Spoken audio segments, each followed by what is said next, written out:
Okay, cool.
Thank you. All right. All right. All right, I appreciate it. And thank you very much for having me. It's really neat to be called an expert and be invited to do something like this. Just to give you a little bit of a background, I got my doctorate from Hofstra in 1998. And while I was still in graduate school, I became interested in pursuing ACT as a career interest. I met Robin Walser at an ABBA convention and took my first ACT experiential workshop at a Lake Tahoe retreat in 1995. I did my internship and my postdoc in typically generalist practices. And I opened up a private practice back in the early 2000s where I worked with Patty Bach. And I treated in my life just a myriad of different cases. And kept finding that the ACT approach was generalizable to lots of different clinically relevant behaviors. And Patty and I would do peer supervision about lots of different things. Depression, clergy abuse, obsessive compulsive disorder, and we were using ACT to case conceptualize many different clinical concerns. And together we wanted to show how ACT case conceptualization could work for any behavioral concern. So after a lot of conversations, we said, you know what we know how to do after a few years of working together is we know how to put ACT into private practice. We wrote a book called ACT in Practice. And then after that was out, I said, because I can see the flexibility of the psychological flexibility model to just work and generalize in a lot of different areas, not only clinically relevant ones, but other areas of people's lives, I want to see how far can we stretch this. And I thought that was good groundwork, decent training to see how we can get ACT to stretch into other situations. So I was looking around at unique applications of psychology, and I was interested in executive coaching.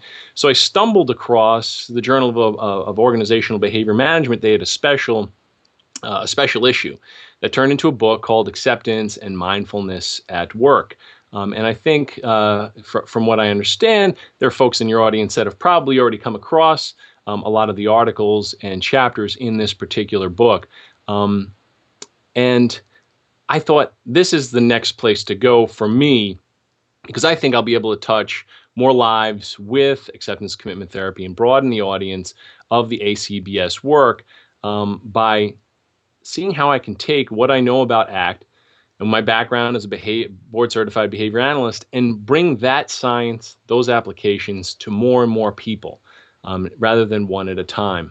A few months later, my brother-in-law gave me a call, and he's a Boilermaker. He's a kind of a high-ranking Boilermaker, and he honestly said to me, "So, tell me something. From what I understand, you're like a motivational speaker, right?" And I said, "Well, not really, actually, Brian. I'm a clinical psychologist." And he says, "It's the same thing to me." And I got a chuckle out of that. And he said, "Well, tell me something else. Jenny, that's my wife, says that you've been able to teach autistic kids how to speak." And I said, "Well, I've been part of, behavior analytic treatment teams, and we have had success, engendering verbal behavior in children with autism." And he says, "And from what I understand, you can get obsessive compulsive people to stop washing and depressed people to be happy." And I said, "All right, well, I'm not going to go into an ACT lecture with him." I said, "Yeah, I think, I've been able to do that with some of the clients through, the ACT work that I do." And he says, "Well, let me ask you this. If you're such a good psychologist and such a good ACT therapist, can you get my Boilermakers to wear their hard hats?" And I kind of, thought to myself, and I said, "Well, I'm kind of a prudent scientist. And since there's no precedence in the literature for ACT for hard hat wearing, then, I think my answer to you is, well, why don't we just give it a shot?" And he said, "Great. Let's see if the stuff that you do for the folks with CBT and behavior analysis can help people, wear their PPE, their personal protective equipment." And he told me, these guys that you'll be working with, they work in really, challenging environments. It's high risk. They're in cramped quarters. It's dark. They're welding in furnaces and inside reactors. It's a very demanding job, long periods of time. And he said something, and so did the CEO. It's not my characterization. He said, "What we're talking about here is people that work this particular job. They're great guys. But they kind of like to do things their own way. What a Boilermaker's job entails kind of selects a certain group of people. And if it were the middle of the 19th century, they would be the black hat wearing cowboys. They work hard, they do things their own way, and they don't like anybody telling them what to do, especially the sheriff." And we both got a kick out of that. And I said, "Well, let me see. Let me just, try with my background. Let me see if I can go in there and help these folks through behavior analysis and through acceptance commitment therapy, maybe be a little bit more attuned to the idea of becoming more safe." Now, I want to say, to everybody watching, I did all the responsible things that you think I should have. The ACT training wasn't going to usurp any other safety training. All the folks already had their OSHA cards. The safety procedure training that was going to go on during that particular work retreat wasn't going to be preempted by me. In fact, if I didn't do the talk, they would have just had either an empty rented convention room for a few hours, or they were going to invite in like a local bank to teach the Boilermakers how to balance their checkbook and how to plan for retirement. And they would have just let them out early. So they said, "We'd rather have you do something innovative during your time than, just let the convention room go empty or teach them about banking." So I did make the caveat that if I was going to do this ACT training, I'd like to set up some time to observe the workers on site, teach managers a little bit about OBM, if not, maybe a lot about OBM. And not only were they fine with that, and did they follow through and say, "Yeah, we would like you to do that," that extra, behaviorally based safety OBM intervention that they promised they'd let me do, that blossomed. And, before I jump in exactly to tell you what the ACT intervention was like, I do want to just give you a little bit more backstory on why we did what we did. Steve wrote an article in 2001 for the Behavior Analyst Today called "The Greatest Dangers Facing Behavior Analysis Today." And it's kind of an inspiring article, at least to me. I would suggest people read it. I thought that the article said, look, behavior analysis is getting too insulated. We like to, really have these excellent, precise tools and criticize each other for not having the right, precisely developed procedures. And with that, we don't really get anywhere. And I said, I know I don't have all that stuff together. I am a prudent, board-certified behavior analyst. I do have a pretty good background of good supervisors, but I still thought that this was worth, the pioneering. One of my supervisors was Rich O'Brien. He wrote, arguably the first OBM textbook, Industrial Behavioral Modification, back in 1982. He's one of my supervisors. He even kind of gave me this wink and a nod, like, just go for it. I think it's a good idea. I have a background as being an electrician. I was a roofer. I'm a healthcare worker. I thought I was set up and qualified to be able to give this a shot. The other thing that kind of gave me some inspiration is that I work for Trinity Services as a director of a mental health community center. And we had recently won from the American Psychological Association an award, not only the state award, but also a national recognition for being a psychologically healthy workplace. And why we won it is because of our health and safety practices. So I had been kind of attending to the Psychologically Healthy Workplace Award literature, and we went to their convention. I was there this past March, kind of still really interested in kind of pushing the envelope and capitalizing on what my previous training had allowed me to learn. So these kinds of things set me up with the, kind of set the occasion for me to say, yeah, I think I can do this particular kind of intervention, ACT intervention. But that's not just it. Why did I pick ACT training, and why did I think that was adequate for improving safety? Well, let's go through the literature just for a few minutes here. Now, I'm not going to unpack each article. There are several, and we're short on time. But I do want to talk about what I read prior to doing this and introduce you all to it if you're new to the ACT and the OBM literature. One of the articles, and these are in no real particular order except for maybe how it influenced me, Bond and Bunce 2003, The Role of Acceptance and Job Control in Mental Health and Job Satisfaction.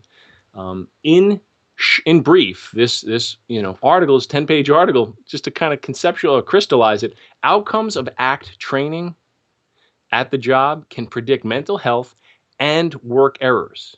People with skills that are enhanced by ACT training showed less errors on the job. The errors that they were talking about were essentially keystroke errors. The financial organization that they did this research at, they keep records on the number of computer input errors that call center personnel make and do not immediately correct. So they have that as the data. They also gave these workers, other questionnaires, general health questionnaire, general job satisfaction scale. And it looked like, in the end, more to discuss what it was talking about, this particular research article, is that acceptance is an important longitudinal predictor of both mental health and performance, even when accounting for something like job control. How much influence does someone think that they have at a particular job, which impacts other occupational variables? And also that acceptance was an important longitudinal factor when it came to negative affectivity, how disgruntled or angry are the people at this particular job. Acceptance helps us understand pertinent organizational performance, especially when examining how it interacts with job control and how it interacts with negative affectivity. So we learned that, just to crystallize this 2003 article, we might be able to reduce work errors through an OBM ACT intervention. To me, an egregious work error would be a safety infraction. And I thought we would kind of generalize from this.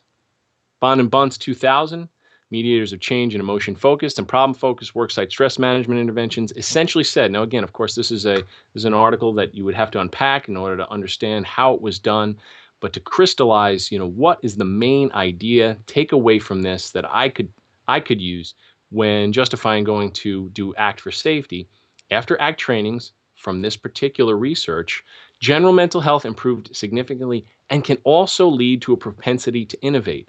And so what we're talking about here is, when you're on the job site, the guys in the shanty are constantly trying to figure out, how do we continue the performance at the rate we need it to be when certain challenges arise on the job?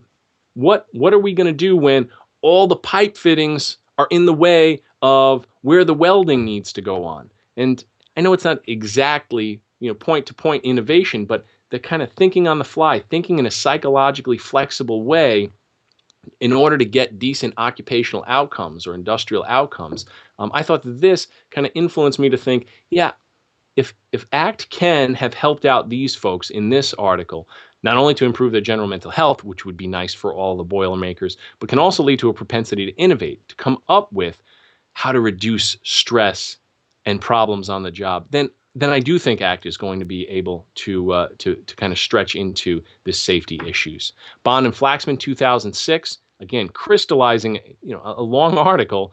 People with skills that are enhanced by ACT training show greater abilities in mastering new training and make less errors on the job. So check that out again. If they've already got the skills, they get greater abilities in mastering new training. And that happens on lots of jobs. I mean, we might think that, individuals who are Boilermakers just continue to move pipes and weld them, but there's new techniques, there's new ways to have to do it dependent upon the geographical area and the work site. So they have to figure out, how do I generalize the skills that I already have? If they're going to train me on how to do my job in a new place, well, am I going to be able to do that better after an ACT training? And then the second part of that phrase there, making less errors on the job. Are we going to see less safety infractions on the job? Are we going to see a safety error reduce because of the ACT training? And I'm hoping that we will, generalizing from the Bond and Flaxman research. Barra and the others say, they to crystallize this, one group got ACT training and another got policy training on willingness to use evidence-based pharmacotherapy. And the people that got the ACT training were more likely to use new, innovative advances in treatment than the other group. And then there's a little bit more of this. Pearson and the others, one group got ACT training, two other groups got other types of trainings, and the group that got ACT training were measured as performing more competently after the training, even 3 months later. So I thought that this was neat. There were going to be safety trainings. There were going to be how to wear your PPE, personal protective equipment, how to do particular safety behaviors, like every time one guy passes the pipe to another guy in a chain of moving the materials, they have to do it a certain way and they have to twist it in order to communicate to the other person. Yeah, I've got it. That training happens at the beginning of the job. Are they continuing to show competence at their job way after the training? And because of the Pearson and other research, I said, well, let's give it a shot. There seems to be some hint that the ACT training is going to kind of improve, or at least help folks maintain their gains when they're told how to do their job. Luom and others, this goes back to the effects of adoption of drugs, counseling. One group got ACT training, another got no training at all. The group with ACT training showed significantly higher levels of adoption of the new treatment method at a 3-month follow-up. Still kind of hinting in the same direction. If we're going to teach people new skills, how well are they going to hold on to them?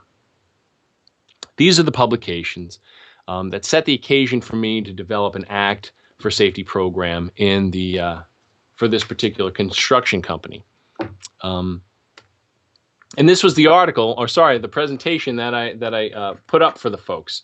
I walked into a plenary room at a Holiday Inn with 50 guys, all Boilermakers, all there after a couple of days of safety training and policy training and getting their disposition. This is where you're going to go. You're going to go to West Virginia. You're going to go to Tennessee. They'd been there for a few days, and I was the psychologist that's going to come and talk to us all. They had no idea what I was going to talk about.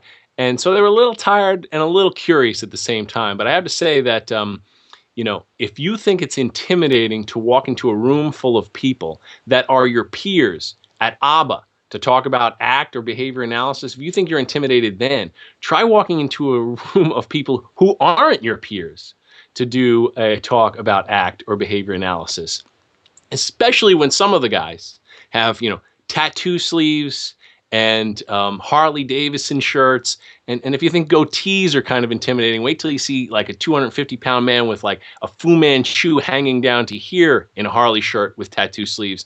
And you're about to tell him all about improving work standards through increasing psychological flexibility. What I tried to do was kind of set the occasion a little bit lighter and say, I know you guys are expecting a really long, arduous, boring, weird psychological presentation, but what I really want to show you guys is just something very simple. And, trying to use a little bit of humor, I just said, this is all it's going to be about. Living a little bit better, not improving work standards, blah, blah, blah, by Dr. Moran. Call me DJ. Let's see if anything I have to offer you folks is worthwhile to you. Yeah. One more time. Wow. Yes, I certainly did. I thought they were up.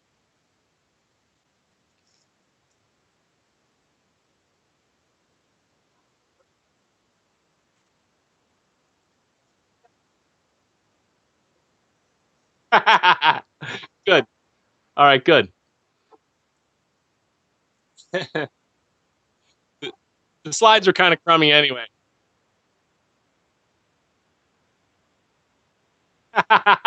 So you were watching that whole time? All right. Let's see. Okay. Uh, well, I haven't even been watching you guys at all. I've just been talking in a vacuum. All right. Fantastic. So share screen again.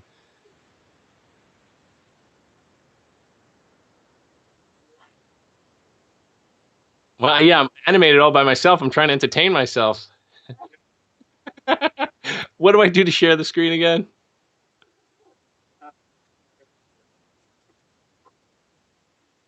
Call.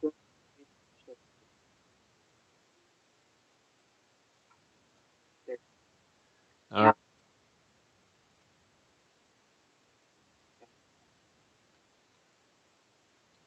Isn't that pretty? Yeah, that was about 10 minutes ago. This is all the stuff. This is what it looks like in the dark, dank place. Yeah, that's our state award. This is all the literature that we went through. And this is what I told them I was going to show them, and this is what I did show them. So should we pick it up from here? Yeah. Okay. All right. I don't know. You have like. Okay. So if I and now you can't see me, right? All right. Now I'll start flipping you off again. Okay.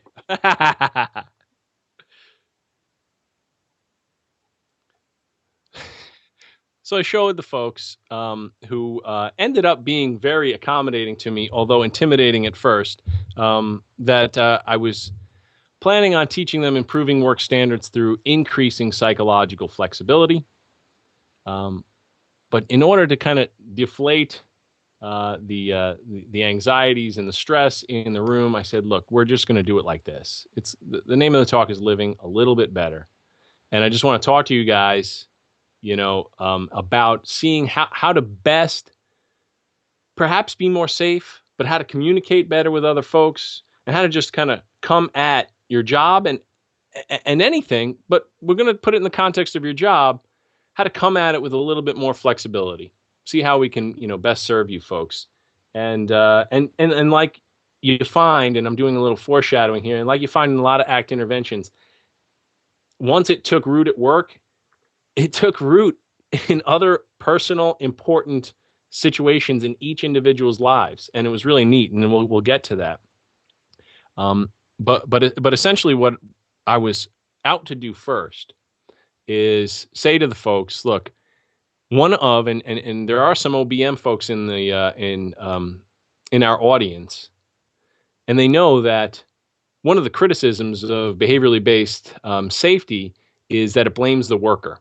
And I certainly had no intention of going into a room full of folks as the psychologist and come up with, this is what's wrong and you guys are responsible for it. Now, I don't want to take the time here to defend BBS and all that kind of stuff. That's not what I'm going to do today. But I am going to talk about how we can do safety training without blaming the worker. And first, I just kind of, set the occasion by doing a couple of humorous slides, like showing this guy who's in a pool on a metal ladder, barefoot, near a bar, using an electric drill. And, this kind of stuff when you're showing 50 Boilermakers who don't get jokey emails on a regular basis or seeing some of these pictures for the first time, laughing at the guy with the cushioned hard hat. And this one is actually my favorite. It's a little bit more subtle, but there's a guy doing some kind of work on a barge over the water on a plank being weighted down by 3 other guys who look like they have a lot of better things to do. And if any one of them stepped off, this guy would go right in the drink. But probably the most hilarious one to the group was this guy with his plastic dust mask and eye protection right around his face while he's doing some metal grinding. And that just to set the occasion. I know this isn't going on and it was your company. I know that you folks are safe. I know that you are elite, and they are elite blue-collar workers. They have specialized training, and to kind of just talk about things very simply, like you have to try to be more safe and safety first. It almost is offensive to these folks. I mean, they are highly trained people, but I did want to get across to them, even the most like natural born worker still has an occasion every once in a while where they won't know where they'll need their safety practice. And I wanted just to not only be lighthearted about it, but also to talk about the fact that, this professor from Johns Hopkins University said everyone, and I tried to not only get a quote from an academic, but also a quote that had to do with something personal to them. It wasn't just a statistical quote. Everyone, that includes you and me, is at some time careless, complacent, overconfident, and stubborn. At times, each of us becomes distracted, inattentive, bored, and fatigued. We occasionally take chances. We misunderstand, we misinterpret, we misread. You kind of, in a campy way, say, I know you guys haven't even been paying attention to me this whole time, and you've been inattentive and bored at what I say. That can happen. You know that it does happen. Let's see what we can do to minimize this as a problem.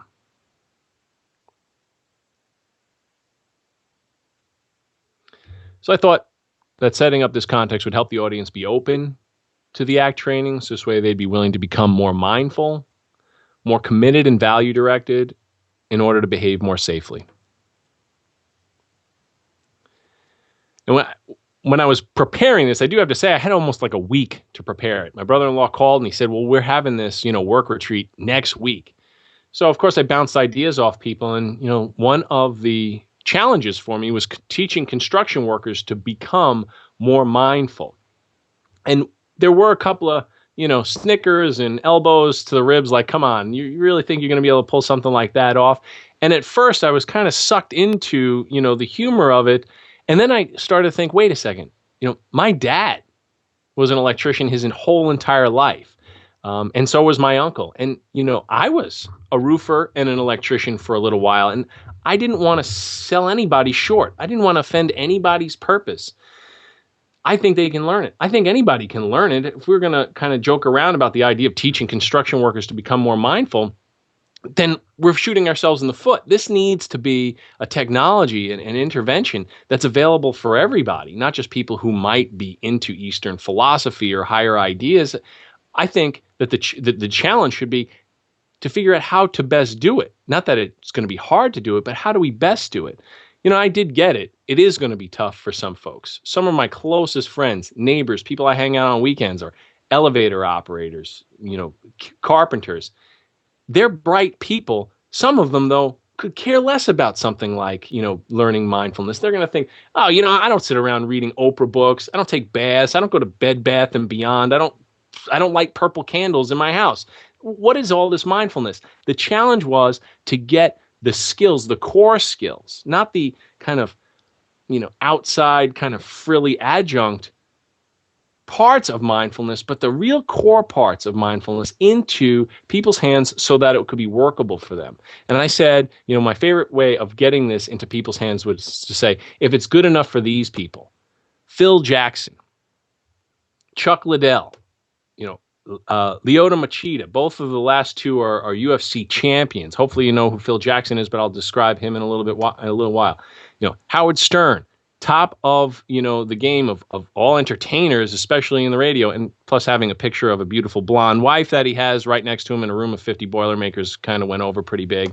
Seinfeld, folks know as a very successful person, and the Beatles. These are iconic folks, and all of them, in one way or another, have espoused how powerful mindfulness practices have been for them personally and also in their chosen vocation. Because I'm doing these talks in Chicago, I singled out Phil Jackson for a little while. Phil Jackson, well, he was a coach of the Bulls and other teams too. Jackson has had a winning season every year as a head coach, along with his NBA record, 10 championships. He's the first and only coach to win 10 championships in any of the North America major sports. And, this really resonated with folks. I mean, I was trying to talk to them in a way that I thought that they could appreciate mindfulness. In his book, I haven't read it, but a lot of people in the audience did. They talked about how Phil Jackson and his interest in Eastern philosophy and meditation helped him help other people like Michael Jackson and Scottie Pippen. So I thought that was a neat way to kind of say, look, I know what we're going to do together over the next 2 hours is some of it's going to be strange, but I didn't pick it up because I thought it was going to be strange and psychological. I picked it up because I thought that it was going to be effective for you folks, just like it was effective for the folks that we just discussed. We also talked a little bit, we went around the hexaflex, and time is short, so I'm not going to talk about how I did it. It was a 2.5-hour presentation with these Boilermakers, but it was just like teaching them diffusion. I didn't say Mary had a little and then have them say lamb, but it was much more fun to say blondes have more, just to kind of get them interested. I mean, I didn't really want to talk to a whole bunch of Boilermakers about whether or not Mary had a little lamb and other nursery rhymes, but the blondes had more fun is a heck of a lot more fun, and it kept them interested in it.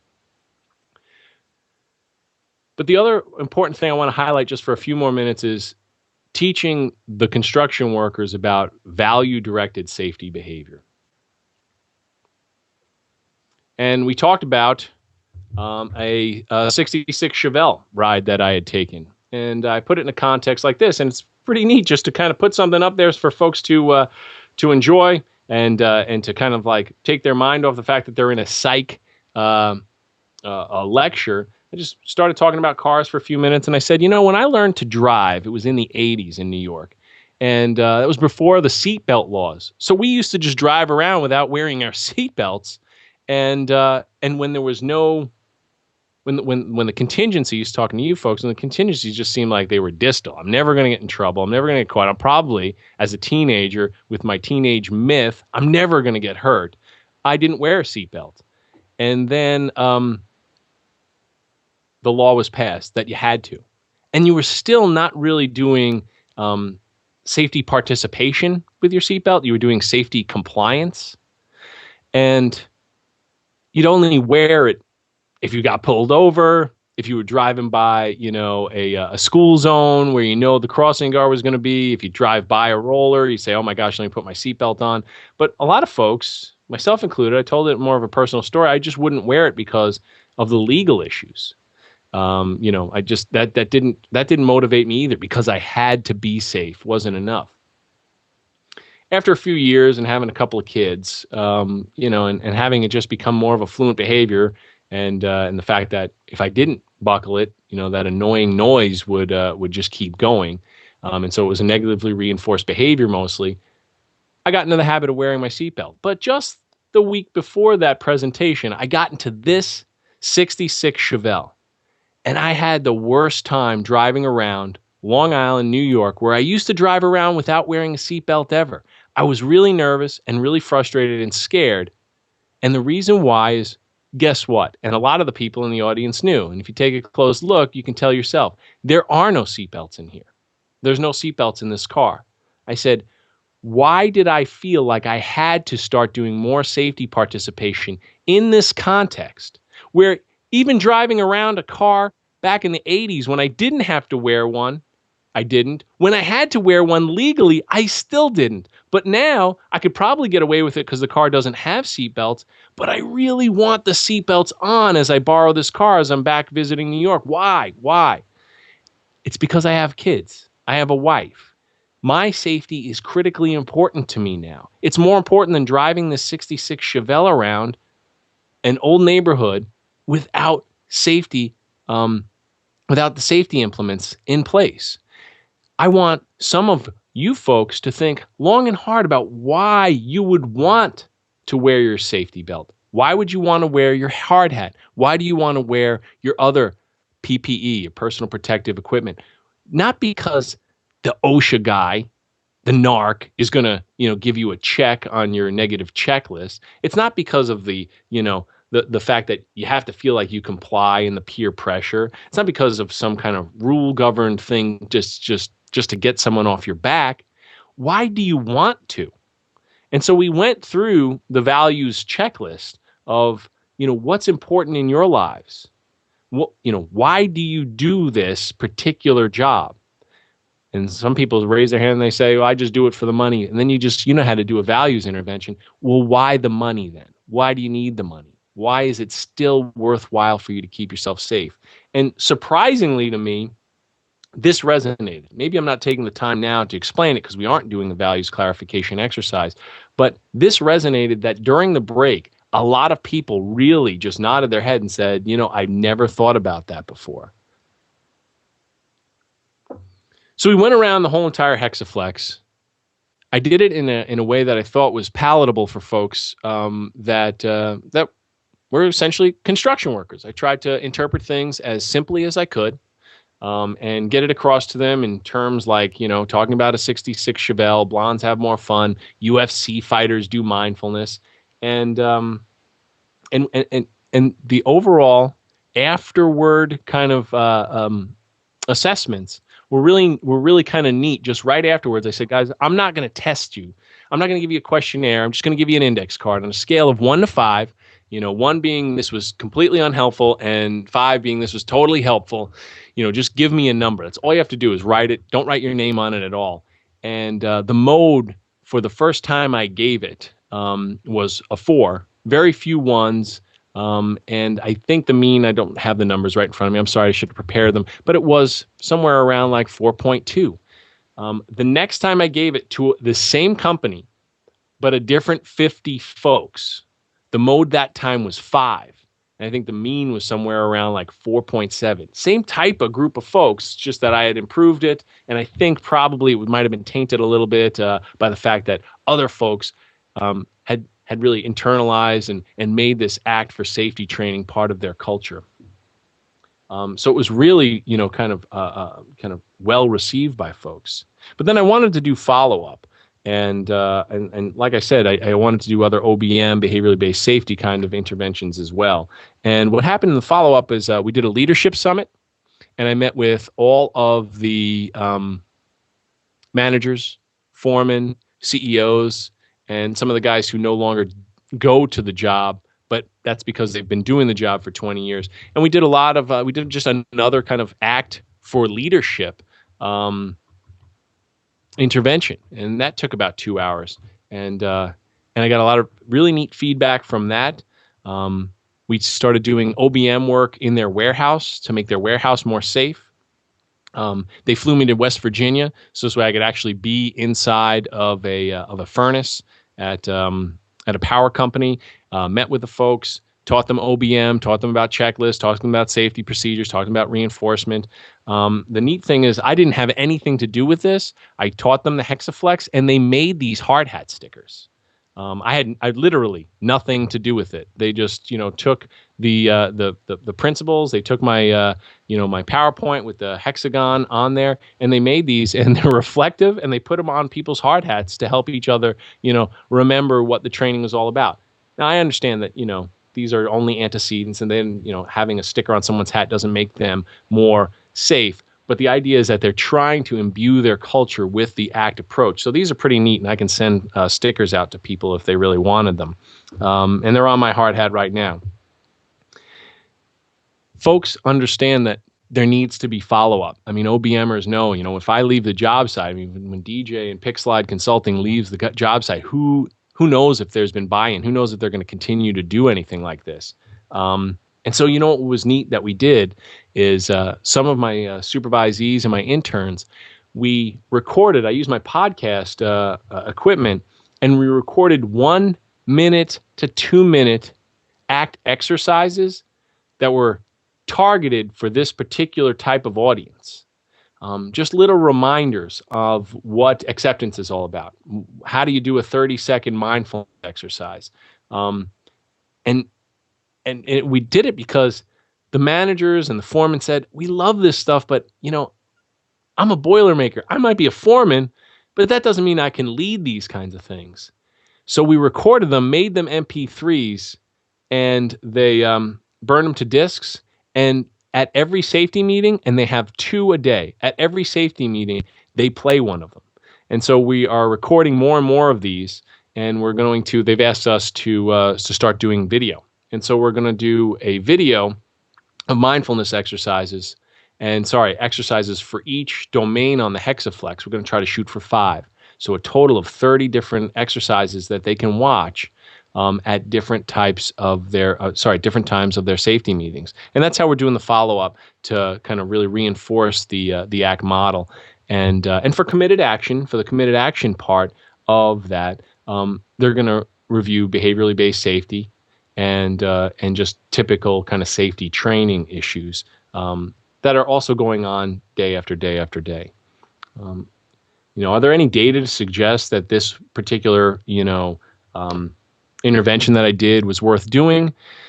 Well, most of it is anecdotal. This is a new endeavor. I'm not going to, make you read this whole wall of words here, but the CEO of the construction company said that Act for Safety dramatically changed almost immediately their safety behaviors. Crews decided to have 2 safety meetings every shift, and they were only mandated to have 1. It was just a free operant. They said, why don't we just start meeting twice? These are guys who, and I didn't contextualize this entirely. These are guys who would otherwise, when they get off, get to go back to the hotel. Boilermakers, they travel a lot. You don't pull a 9-to-5 job in your town as a Boilermaker. They leave their homes and go somewhere for 4 months and live in a hotel. If they get off, they get to go back to the hotel, and what they usually do is they just go drinking or partying. Not all of them, but a lot of them. But instead, they voluntarily voted, let's have an afternoon safety meeting. They started quoting the sessions.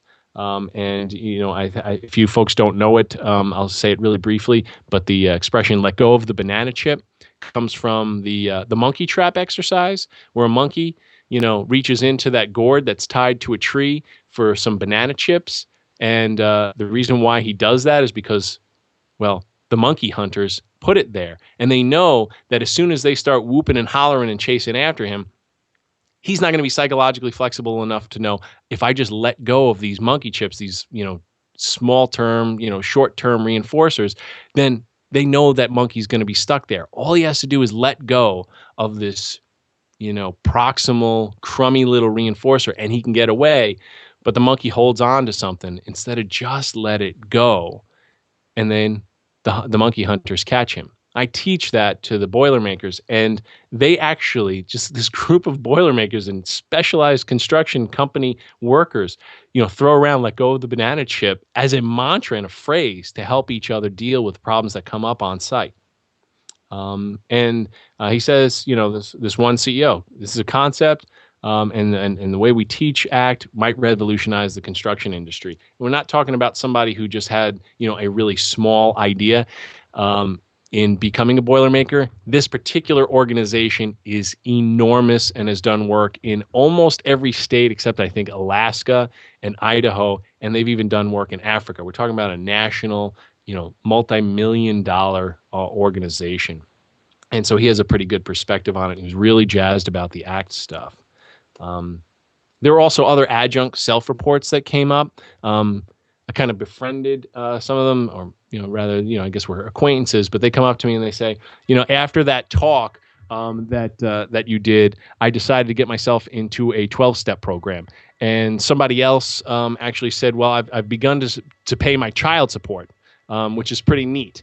And somebody else said, that they've incorporated what we've been talking about in ACT into their martial arts, into their meditation practice. And again, these are guys who are construction workers who would otherwise never have come in contact with this ACT stuff, but they're having these, extra repertoires built up and developing besides just becoming more safe because of their psychological flexibility. They're drinking less.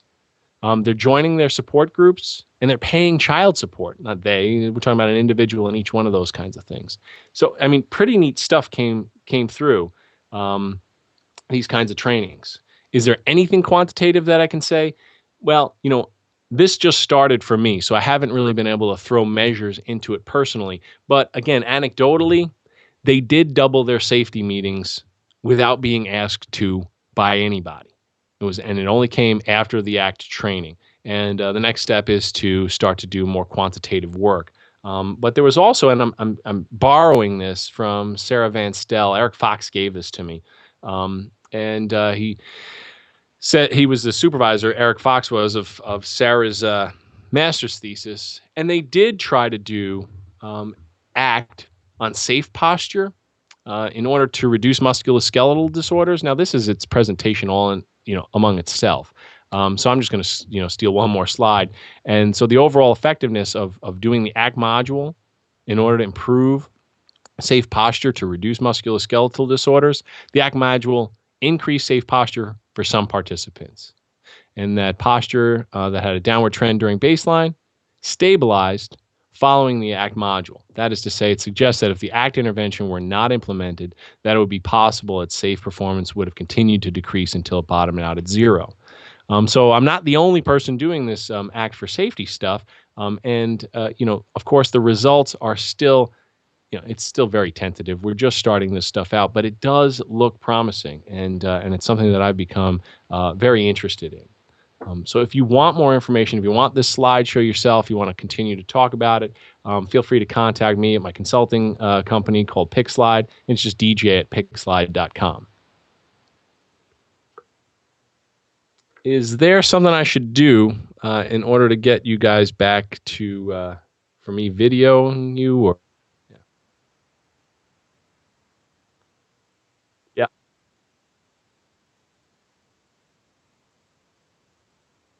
Okay.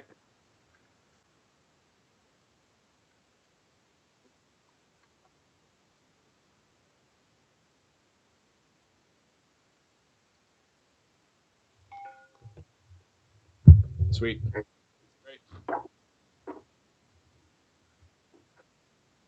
Thank you.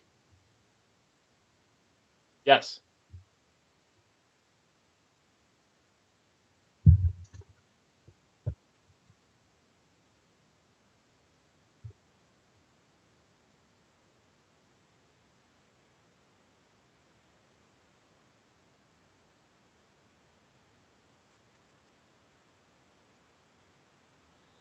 We're because I do a lot of other stuff and I'm not mainly a researcher, I haven't delved into that, but they are willing to share, and I am hoping to get some folks from the Chicago School OBM program to help me out with that. Yeah.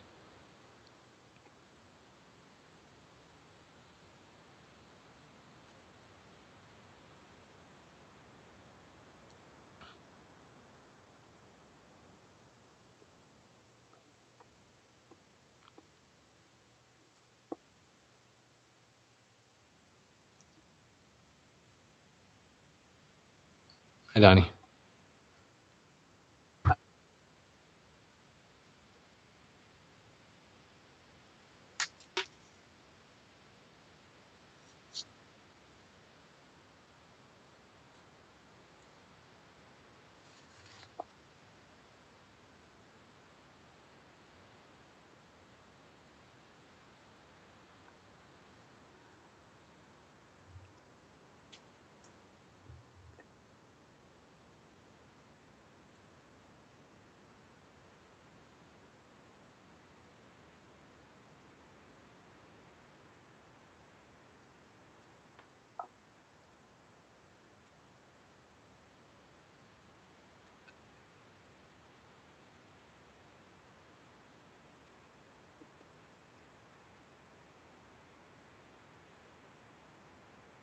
Right. Something to look out for. Can you clarify what you mean by that? Something to look out for.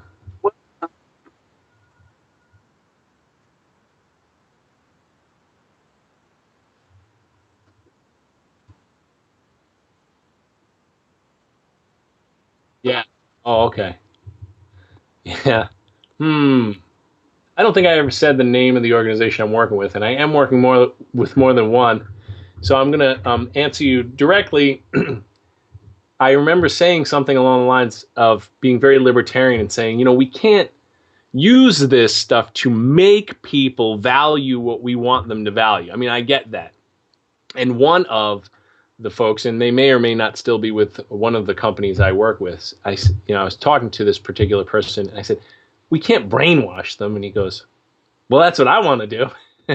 And he did say it tongue in cheek, but I mean, I'm not going to get into a crazy philosophical debate here, but like he only wanted to brainwash them to keep them safe and perhaps to also, reduce workman's comp issues and of course the safety ratings for his companies, leads to customers. So I get it. And I guess there is an element of like we can't make folks want what we want, even though there's a shared reinforcer for both of us. But we might find it to be a higher value. I didn't mean to use that word; it's a little different, but a higher value of that reinforcer of keeping someone safe than the other person. But I don't think that there's anything non-humanitarian in helping people want to value staying alive and not being hurt. I don't know. I guess I'm on video saying that. I don't think it's nice to imbue people with values that they don't have, but this one feels safe enough, so to speak.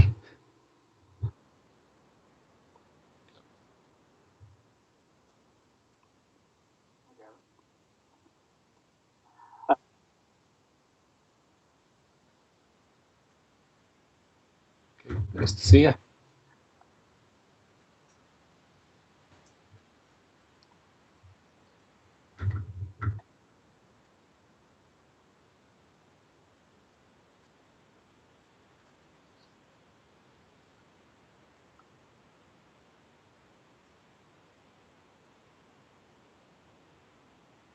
Right.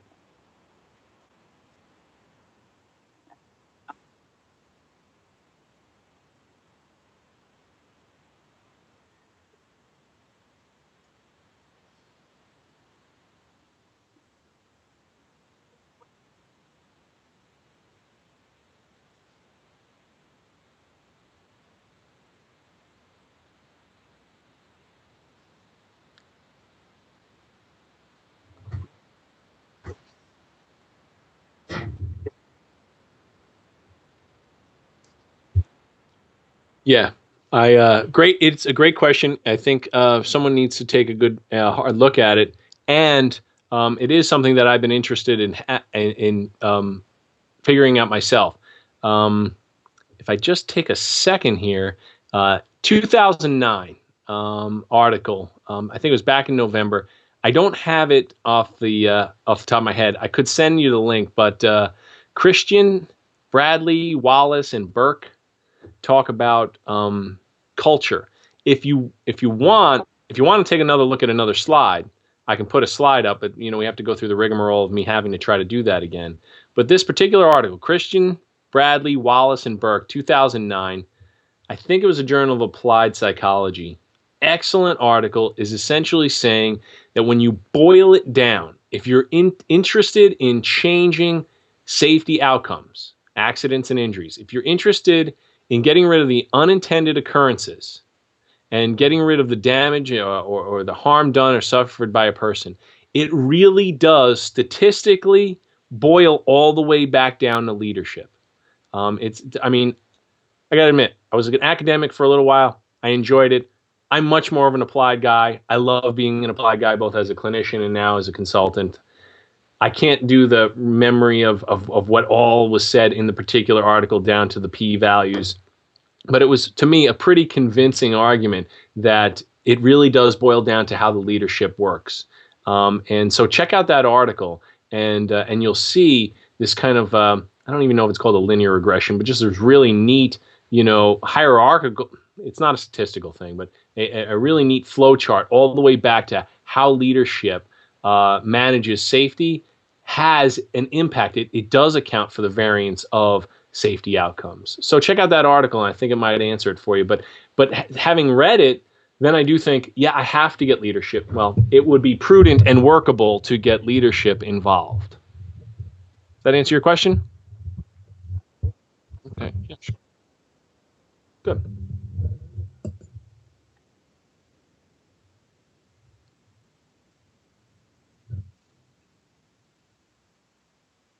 Hey.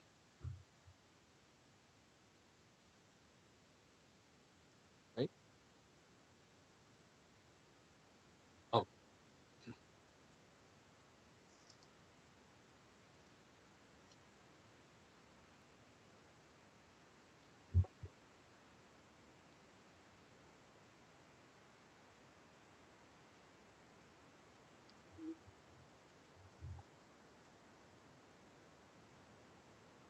right. Yeah, I think especially in the economy coming back and how more and more people are going to get hired, especially in middle management positions. Your job is your question is just a fantastic one. How can we help this recovering industry and our recovering organizations select folks that are going to be successful? We are going to start seeing an increase in hiring. So I know your question wasn't about how can we make a lot of money with your idea, but that is a really important question right now. In to me, I've recently attended a workshop on using the 16PF for executive assessment. And I was thinking to myself the entire time, this is a really neat idea to do this. My background is also in school psychology. My PhD is split between clinical and school. So I really enjoy giving assessments and doing assessments, and never really had the chance to do too much of it in IO or in executive assessment and management assessment. But I kept thinking, this would be pretty simple, and pretty simple to just throw in psychological flexibility measures and use that also. Given what I've said so far about the research, about how psychological flexibility does have an influence on, and acceptance does have a long-term influence on people's performance and their ability to deal with stress, even in low job control conditions, even if there is negative affectivity present. Imagine what would happen if our 16PF could demonstrate someone was low in negative affectivity and high in our adjunct interventions and assessments could show that they were high in acceptance and psychological flexibility. To me, that would be adequate hiring criteria.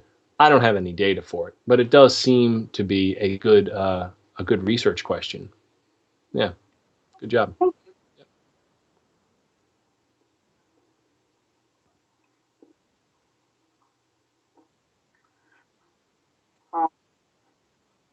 Hey, okay,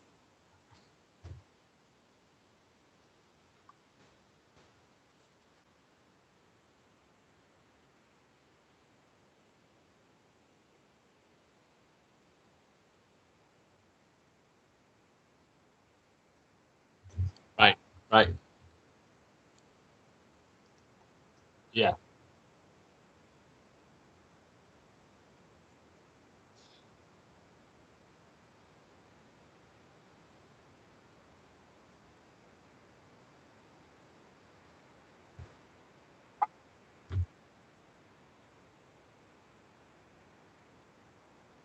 okay,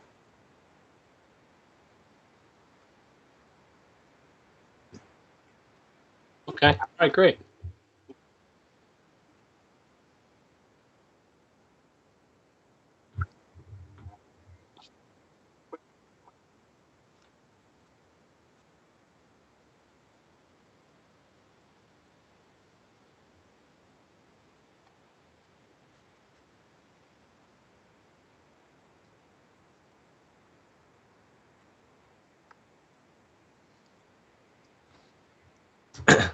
Yeah, I've actually talked to folks about this, and it is something to struggle with. And I and and it was neat to have a conversation with Frank Bond about this because he's probably done the most of ACT OBM work. And I did get a sense, and I'm not quoting him. I'm just telling you what my sense was after the conversation, that it is something to want to kind of issue out of the room. You're not going to want to have somebody sharing too much personal in an organizational setting. Now, doesn't that smack of experiential avoidance? Doesn't that kind of just show modeling that we're not willing to talk about some of these kinds of things? I guess there's an area of this, right, that that you're just going to have to be careful with hiring practices and, EEOC kinds of things where you don't want to set an occasion for someone in the future to have divulged anything that will eventually get them fired by someone who wasn't in attendance in the ACT training. And so I think you'd want to set the occasion that this is a safe place, but probably not a prudent place to wear your heart on your sleeve. I think you'd want to kind of finesse it in that regard. And I will say that it's not my experience to have had that happen because mine aren't experiential to that degree. The trainings that I've done so far, either with the Leadership Summit or now the 3 Act for Safety trainings, I don't really get down and dirty like I would maybe with a ACT and Practice case conceptualization workshop where we start to do the exercises and it's real deep and there's no eyes on, kind of things or trust falls or anything like that. Maybe the future of ACT for Safety might have something like that in it, but for right now, I can't speak on my experience. I can only tell you what I've talked to Frank about and kind of go off what I would suggest would be a good idea. And it's neat that you're saying what you're saying about recreational sports and helmets. About 3 weeks ago, I had been snowboarding for the first time in about 6 years in Colorado, and but prior to that, I had been snowboarding for about 12 years, and I never wore a helmet. But this time when I went out there, I was teaching my kids who are 10 and 9, and they had to take lessons, and it was mandatory for them to wear a helmet. And then, for them to go, Dad, why aren't you wearing a helmet? Talk about peer pressure and values all whirling together all at once. So it's neat to hear that in other recreational sports like climbing, folks are kind of being influenced to wear helmets. That sounds like a fantastic idea.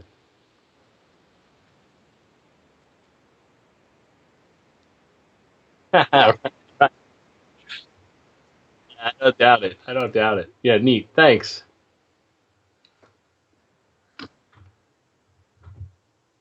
Oh, hey. Good. How are yourself? Good. Right.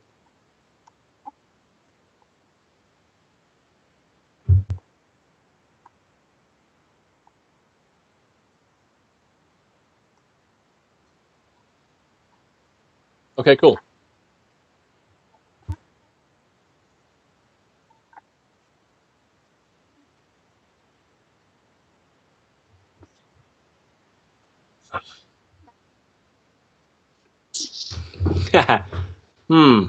What'd you screw up? Let's see. I'm glad it's taken me a while. I'm not stalling. Trying to think what didn't go over so well. I think it's the typical ACT thing in between, the coffee breaks and the 15-minute break here and there and afterwards where people are talking about like accepting crappy situations. They're misinterpreting it, but everybody does that. I mean, how many times have I heard the criticism, both heard it and read it in print? Like, what are we supposed to do? Accept that our spouse is, cheating on us in, psychotherapy when we're working with, let's say, a depressed man and the wife is cheating. Am I supposed to just accept that? Well, that really wasn't the point, and that's not the angle that we're taking with the word acceptance. So there's a little bit of that, but I think I think everybody deals with that. I mean, most of the ACT, especially intro literature, is like, acceptance isn't tolerance. That's not really what we're driving at. So I do remember that as being a little bit of the problem. And, to be honest, I know I'm boomeranging this back in, but, that one person who said, when I said, well, we don't, want to brainwash people. And he goes, well, I do, like that seemed like it was a challenge, but it wasn't a bad one. So I certainly feel like, because I'm not answering your question with anything richer or deeper, that I've coming across to think that like Act for Safety is a panacea. That's not it either. I'm sure I'll screw up lots of things over the next couple of trainings, and then I'll have more to report then.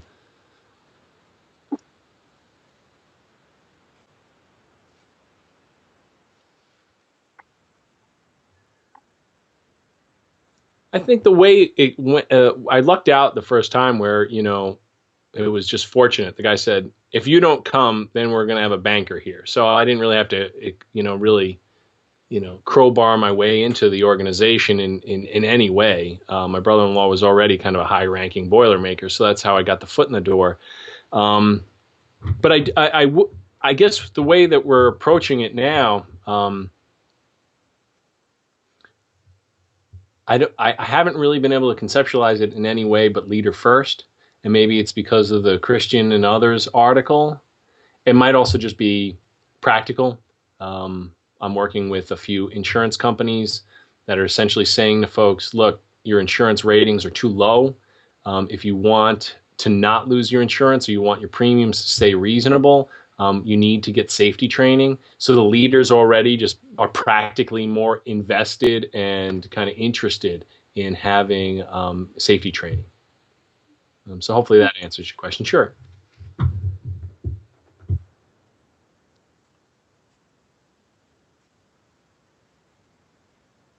Hello.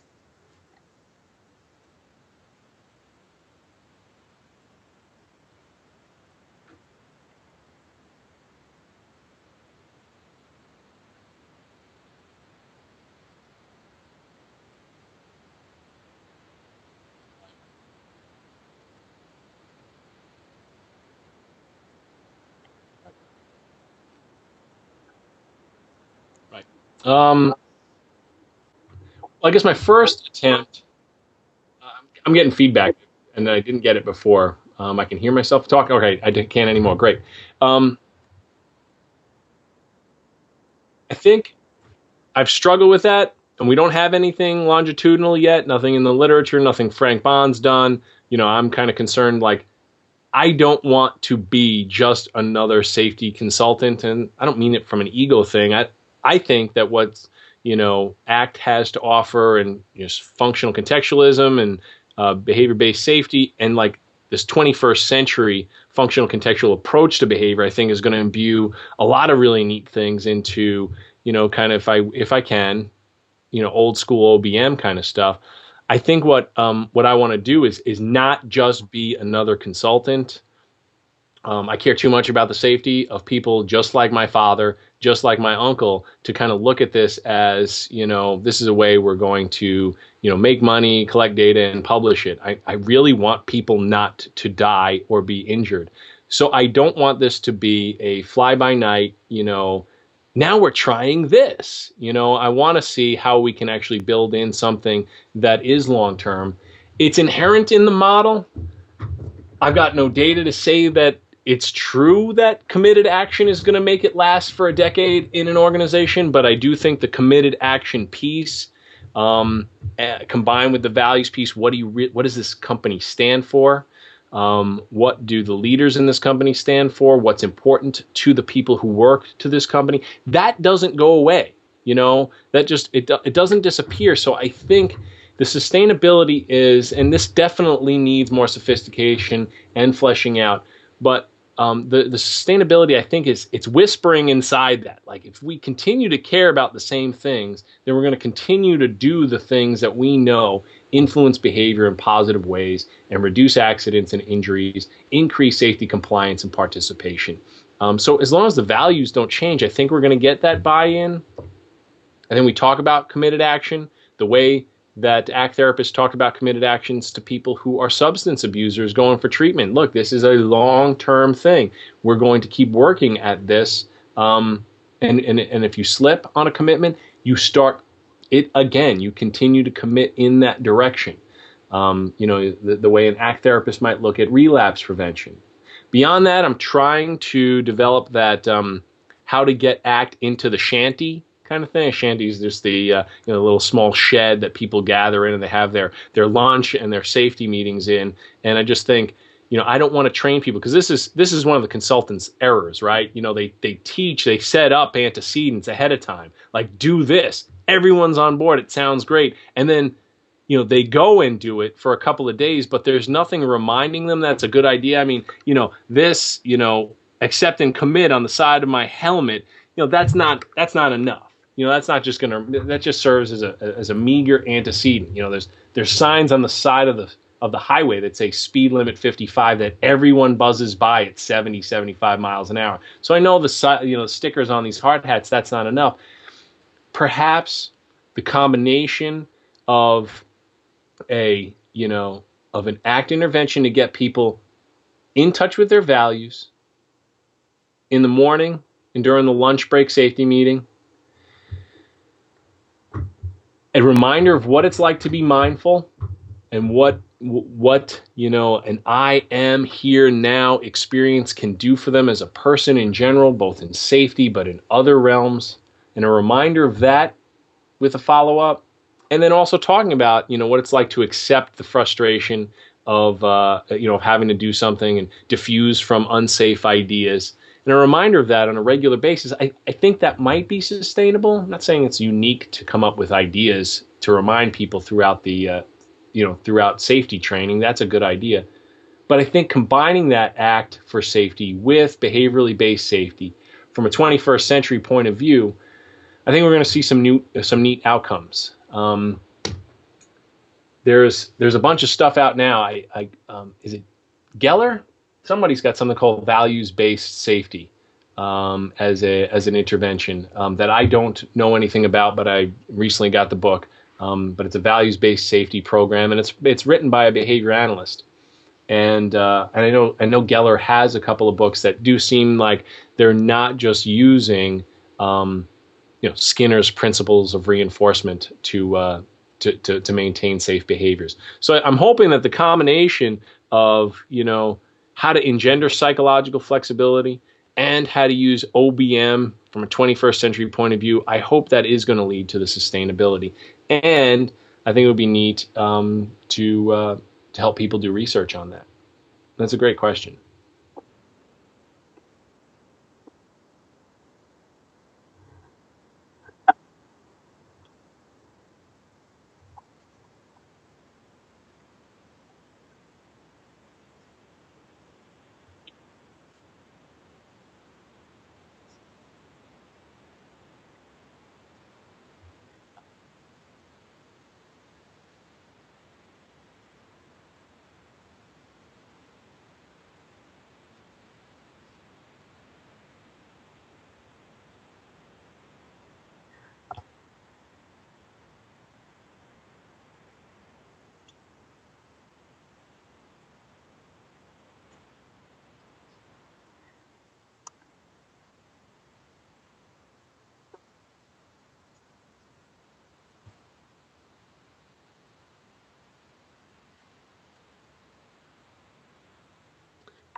Right. Yeah.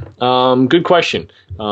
It'd be neat to think that an organization that Act for Safety could be hired by really big organizations and they need me every month. but I'd rather not kind of run a consulting group like that. I guess it would depend upon the size of the organization, and I do think that for the construction groups where I have worked, every 6 months seems to be what we're going to be aiming for. I mean, it happened in July, it happened in January, it's going to happen again in July, and I imagine that's probably the best way to get people indoctrinated, so to speak. But so I guess it's going to depend upon the size of the organization and the turnover. The neat thing is, I only believe this. Of course, I have no data, but the neat thing is what I've observed so far is that Act for Safety did kind of thread itself through the culture, and there's a lot of literature about how important safety culture is. And so it gets exuded by all the folks. And if you've got some of the higher muckety mucks really interested in safety, as that Christian article suggests, then there is this suggestion that it does trickle down. So maybe you don't need a monthly ACT training because you've got that level of turnover. If you've got that kind of leadership, I'm hoping, and you've got that kind of culture, I don't know if the trainings have to happen as frequently as you're asking about, but we'll have to see. Yeah.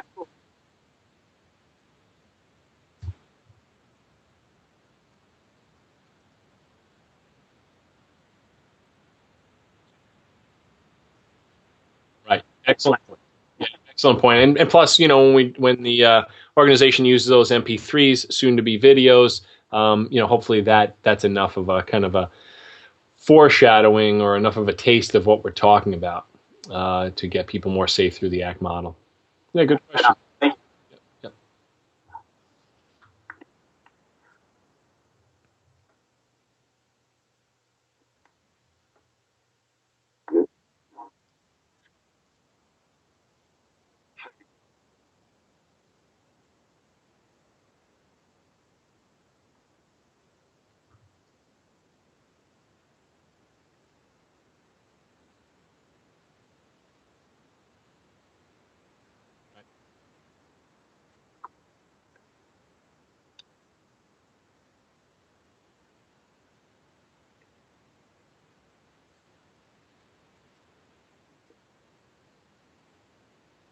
Okay.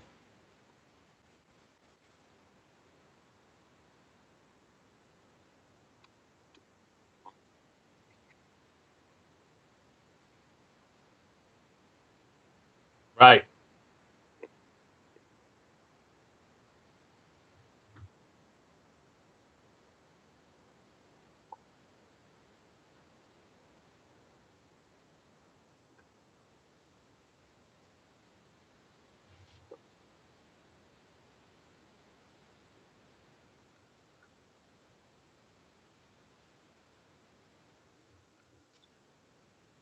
Oh, yeah.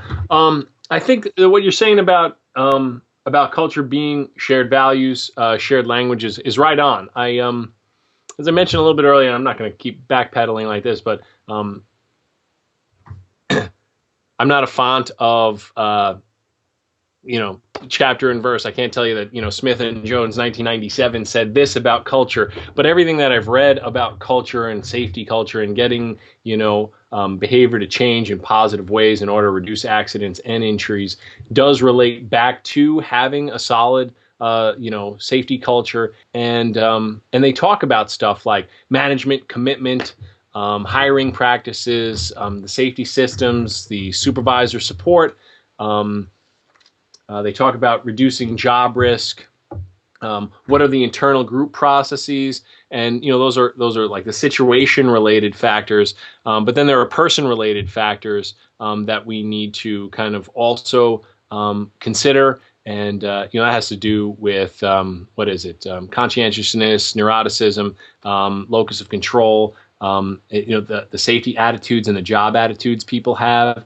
That what someone brings of themselves to the job en masse with each one of them also affects the safety culture. So who you hire is important to the culture. And then, what will people do? What can people do? That's, safety motivation and safety knowledge. That's part of the culture. It's part of the training. So I don't know if I'm nailing your question, about how do we get, X, Y, Z, and then it changes to M and O. I think that there's a lot of factors that let people be more or less flexible about what's expected for them to change. But I think the things that will influence that culture would be, of course, your hiring practices, what leadership says, your safety climate, they call it, and how we can affect, maybe with BBS or OBM, the kind of proximal factors, like how much knowledge the worker has, how much motivation they have to make sure that they are safe. I think those kind of factors are going to have an impact on safety performance, how well they comply, how well they participate, and that will have an effect on outcomes, accidents, injuries. And so I think you're talking about safety climate, safety cultures, it's big. And if you wanted me to, I could, definitely do another 2.5-hour talk about it, but not off the top of my head. Sure.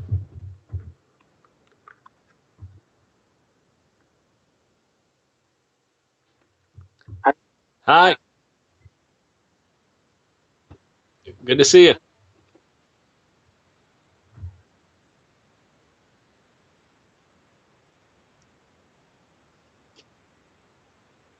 Okay.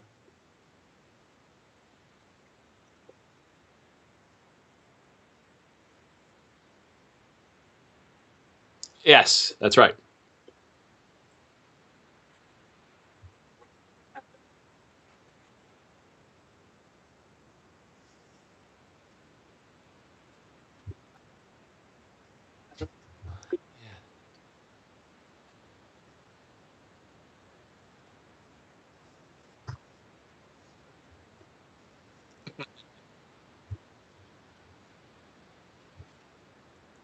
You want me to admit to my life story on video, huh? Okay. Um, well, I don't mind admitting it this far into my life, I guess, but I got into Hofstra University because it was the only place that took me, and I didn't do very much research. I went to Hofstra because it was close to my mommy's house. That was it. I had really rotten supervision in undergrad. The best advice I got was, this is what you should do about getting your PhD. Find a graduate school, get in it, and then get out. So that was the extent of it. I went to Hofstra, and they happened to be CBT. Lucky me.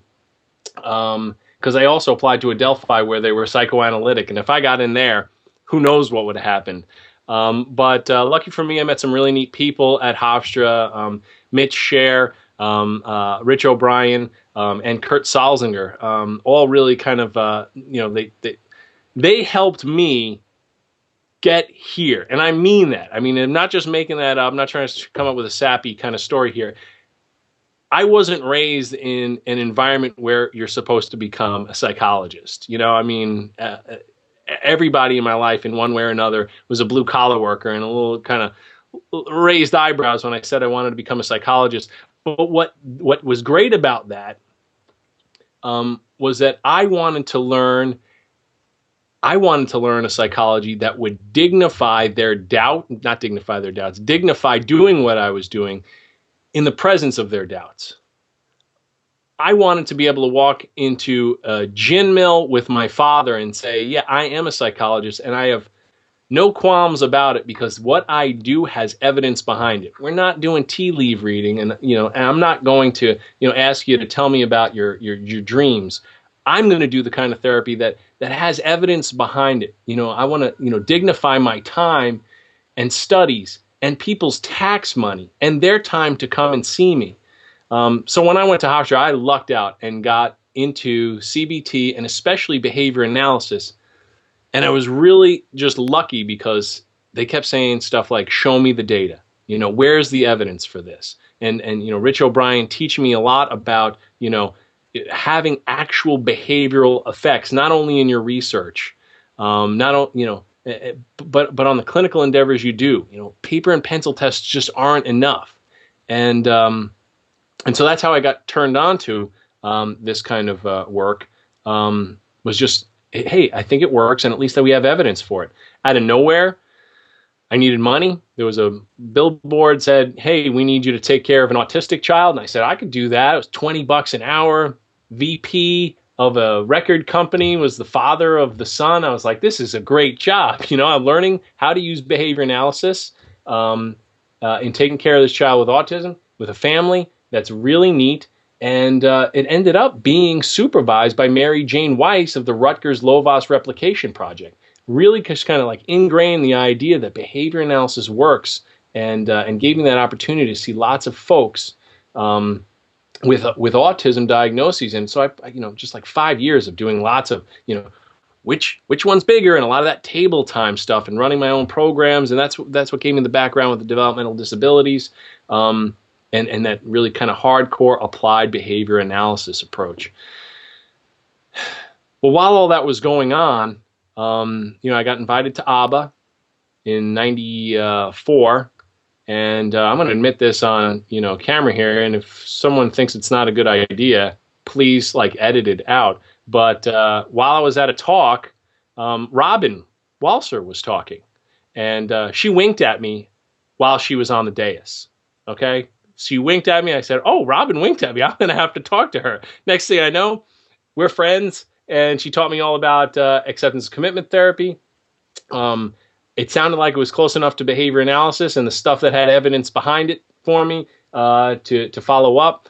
I was reading a lot about meditation and said, how can I get this into the behavior therapy I'm learning at the Institute of Behavior Therapy in Manhattan? ACT was doing that. Bob Kohlenberg was teaching me about the self. We did a presentation together. And this whole entire time, I'm being taught rational emotive behavior therapy by the Hofstra folks. And I kept saying, they keep saying this works. They keep telling me this stuff works and has data behind it. The CBT folks say this works. But the behavior analysts keep pushing up against it, saying, some of this is nonsense. And, O'Brien and Gossett wrote an article back in the early 90s, late 80s that just decimated REBT's approach. But we kept seeing decent outcomes, and CBT was having decent outcomes. And so I said, well, since I'm learning it, why don't I dignify having learned it by looking at it from a behavior analytic point of view? And that point-to-point direct contingency stuff and the Skinner's verbal analysis stuff just wasn't working for me. It wasn't explaining why REBT was supposed to be working. It wasn't explaining to me why cognitive therapy a la Beck was working. So I stumbled across the RFT book and reading a lot of the analysis of verbal behavior and a lot of the functional contextualism books from Context Press. I said, eventually, I think what we're going to be able to do is we're going to be able to take this idea of cognitive behavior therapy, these second wave therapies, and we're going to be able to pull out the stuff that just doesn't maybe have the teeth that they say it does. Or maybe we'll be able to figure out why certain theoretical ideas certain of the CBT ideas do have an impact, but I'm just not convinced with the way that they're explaining it. And what I like to say is it's kind of like the phlogiston theorists of the 18th and 19th century. They said that everything that could go on fire has this element called phlogiston in it, and it gets released. And that's how fire works. And these phlogiston theorists, well, they're wrong. There's no phlogiston that we can kind of find and analyze and show at the rate it leaves this particular element, and that's why fire is created. We know that it has to do with heat, oxygen, and fuel. So we have a better conceptualization, a scientific explanation on what goes on with fire. But here's the point, and this is what I like to bring up about these phlogiston theorists. They got the theory wrong. Phlogiston theory is wrong, but it didn't stop them from lighting their pipe or starting a bonfire. They could still do effective work, but it's their theory that was wrong or not useful. Okay, it just wasn't leading to perfectly successful outcomes. It wasn't leading to workable outcomes, not the theory. So what I was drawn to was, look, I put the time in to learn all this REBT stuff. I got invited to work with Al and write with Al and run groups with Al. I wanted to dignify my time with this person. But I'm a board-certified behavior analyst. I've read tons of Skinner and tons of Context Press books. Where is the meeting line? Where is it disparate and where is it similar? And I think, I really lucked out in befriending JT Blackledge. It is an early theoretical conceptual article, but when we took a look at, REBT from an RFT point of view, I think, and I'm not patting myself on my back by any means, but I think we're onto something there. I think that, I got here, and I think it's a fresh viewpoint on things because of these, lucky, happy accidents of trying to combine what I learned while I treated an autistic child, what I learned from Al and Hofstra folks, what I learned from O'Brien about, get the data, and, what I learned from Steve and the ACBS community about acceptance commitment therapy, functional contextualism, functional analytic psychotherapy. There's got to be a way to put this stuff together in a systematic way. I'm interested, and I would love to spend, a different life in an academic position where I would publish these kinds of ideas, but I'm in a better position where I can talk to folks and apply things better. So I want to spend the rest of my career seeing if I can get all that stuff I just talked about into people's hands so that they could be more safe, so I could teach other people to do the same thing, because I want more dads and moms to come home from work to their kids. That's more important to me than actually figuring this out theoretically and conceptually. And I think that's how I got where I'm at right now, because of, my dad wanted me to be an electrician, but I went into psychology. Well, I'm back. I'm back into the blue collar work, and I'm happy to be here, having taken that really long detour. But I think I'm not going to be building buildings. I'm going to be keeping people hopefully alive and more productive through the work of functional contextualism. Hope that didn't sound too grandiose.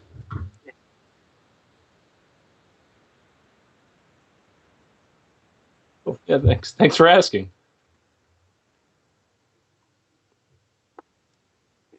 Hey,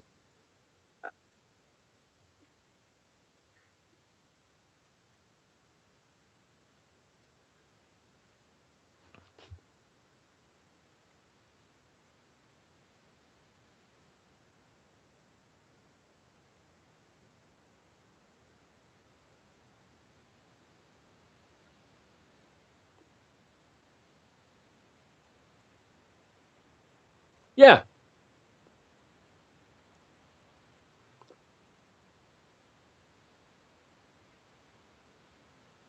yeah,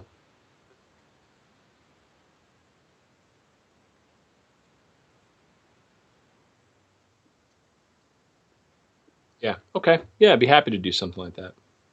Um, the toughest part, um, I think, on the hexagon model has to be self as context. Sorry, but we make fun of it at the convention bar all the time. Can we ever get this to be any easier? Why does it have to be so abstruse? But I don't think it has to be. And it's not going to be, obviously, if I'm simplifying it, the complexities fall away, right? But what I've gotten it crystallized to in this context for the workable solutions I want is we don't call it self as context. We just call it I am. What is it like just to feel like I am? And what I had folks do was like write down 5 I am statements and then see if is there anything else true about you besides those I am statements? What's similar about all those I am statements? And can you see that when you say I am, lots of things show up, but what's always there is you. You're just always there. And that trips a lot of them out and doesn't necessarily get entirely as far as I want them to. But then the next thing, and I got to admit, is this entirely ACT consistent? Well, I think so, but maybe other people would argue. I would say, be careful with saying stuff like, I am a safe worker already. You aren't a safe worker. When you say, I'm safe, I am safe. It's those other guys. There's a lot of selfish content there. And I try to say, and sometimes maybe you're not safe. And sometimes you tell yourself stuff all the time, but it's not always true about you. There are some things that may be true about you always. I'm a person who was born in New York. I get that, but some of those things are a little bit more fluid, like safety. To tell yourself, I am safe, sets you up in a position to just believe that. And when you're in a risky situation, you might slip up.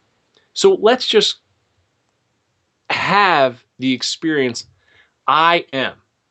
That's it. And then I tie it back to I am here now. I start talking about, I keep looking on the wall because I've got some reminders over there. I talk about the poles, the North and the South Pole. The self as context is the I am, and the contact the present moment is really, it's a here now exercise. So I kind of combine them together and just have folks, can we just have this? I am here now.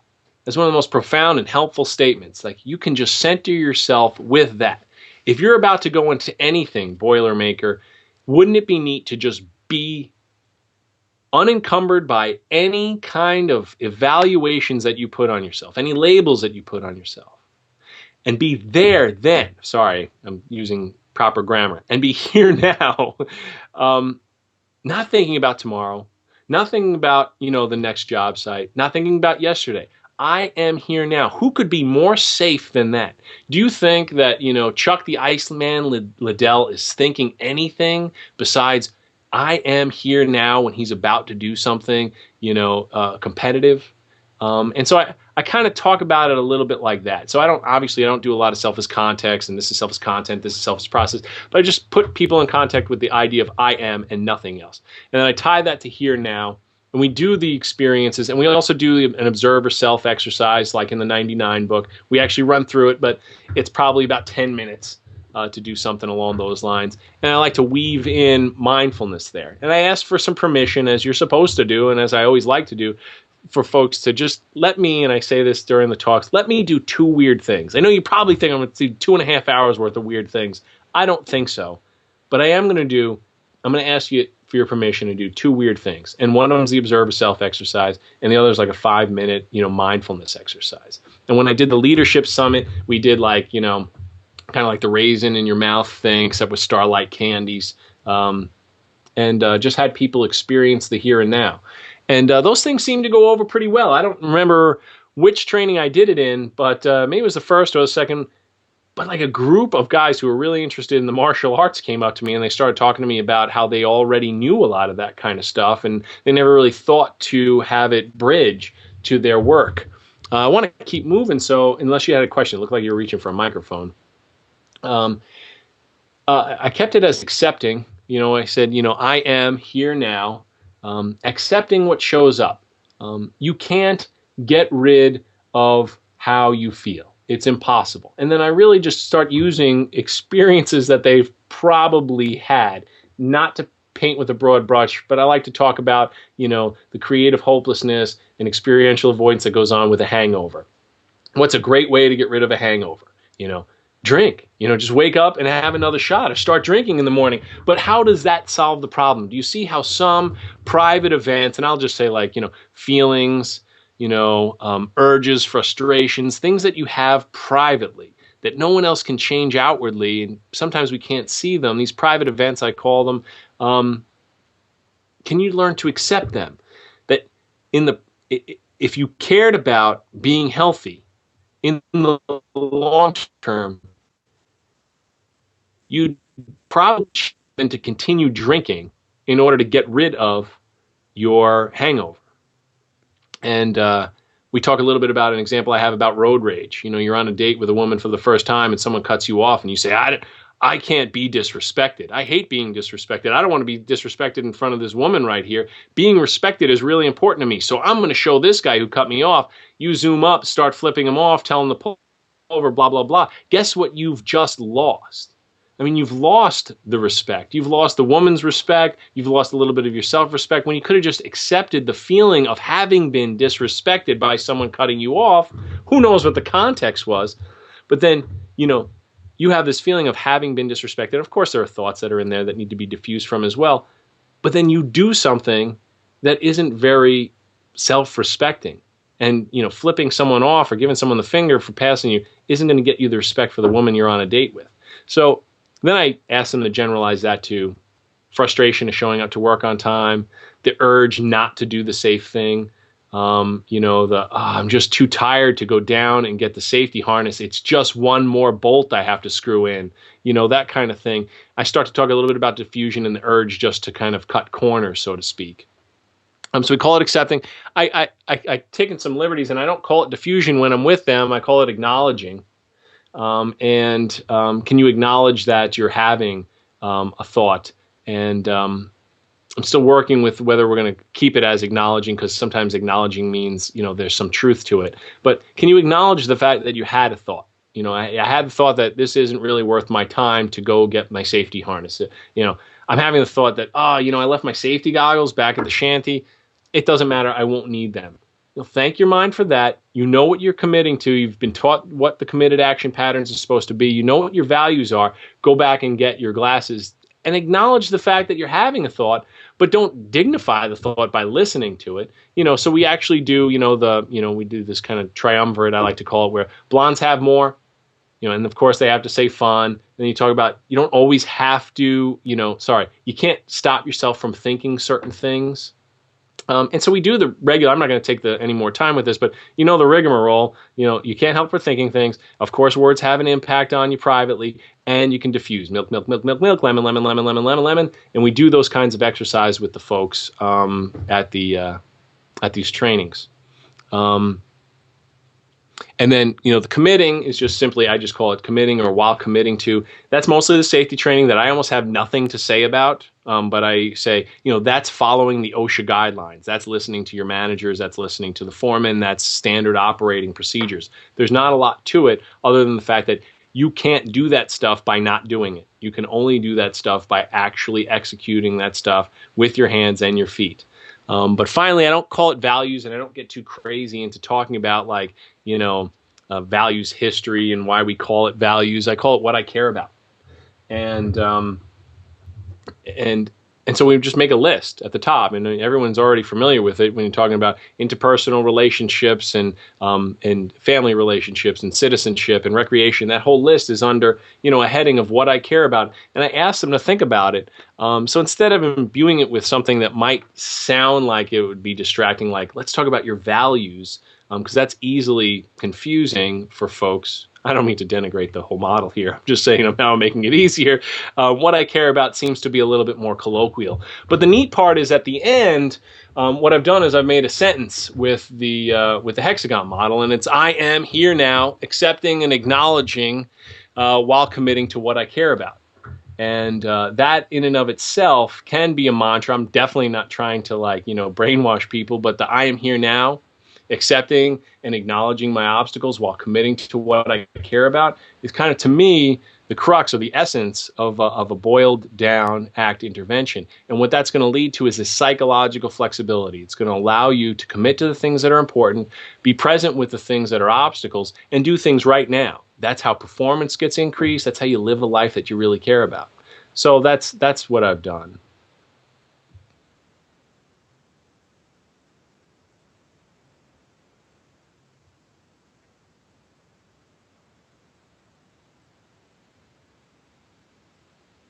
Oh, good. Thanks. Thank you. Good.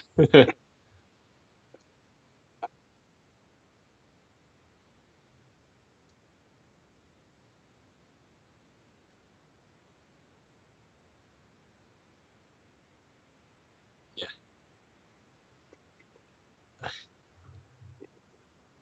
Right.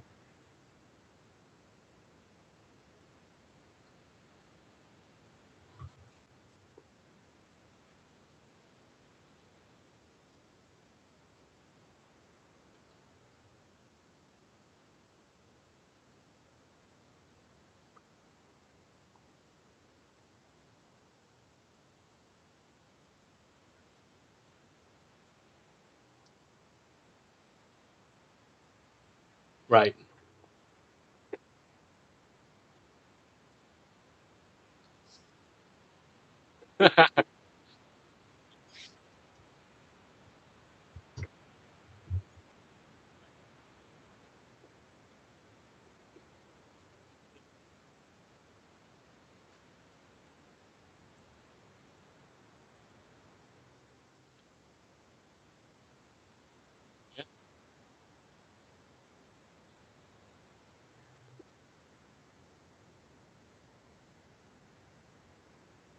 Yeah. Absolutely.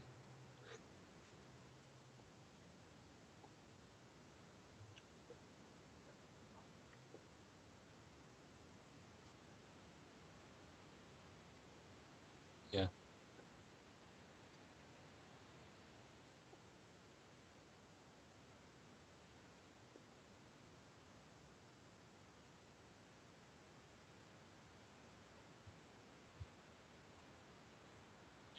Yeah, it's tough. I think it's a whole separate intervention in general, and I would like to see this stuff develop just further than the few folks I've been working with. And I did, because I'm interested in the psychologically healthy workplace movement at the APA. I tried to get these companies involved in, being a more psychologically healthy workplace, and it's really difficult. I mean, you have to imagine that what we're usually talking about demographically is people who, may or may not be married, have the kind of job where it's okay for them to just up and leave for 6 months. Probably, I think, the majority of folks have a high school diploma. And then you put them in a place where they're going to work 10 to 12 hours, usually far away at a paper mill, far away from anything, a paper mill or a power plant. They don't have them in the heart of town, power plants. They're on far outside. And so what do they have to do recreationally, interpersonally? So I've been trying to say, how can I get this particular company to be a psychologically healthy workplace? And that's going to be really tough. And I still think I think it's potentially doable to improve it, and help folks be less prone to drink. I mean, really, all they have is a hotel and a gas station sometimes. So they go to the hotel after they stop off at the gas station to pick up a bunch of beer. What else can we do? So there's the psychologically healthy workplace thing to, like, can you bring in cultural or sporting things that you can do with them? Can the leadership help make that happen? Can the foreman on the site help make there be a two-hand touch tournament every once in a while? Can we have that kind of thing happening? I feel like I had a better answer for your question, though, and that is the second. I don't want to call them secondary gains, but the adjunct gains. They are happening. I'm glad that they're happening. I think that the leadership need to make sure that they support that to the degree that they can, and I don't know what else to say about it other than I'm hopeful that it will broaden.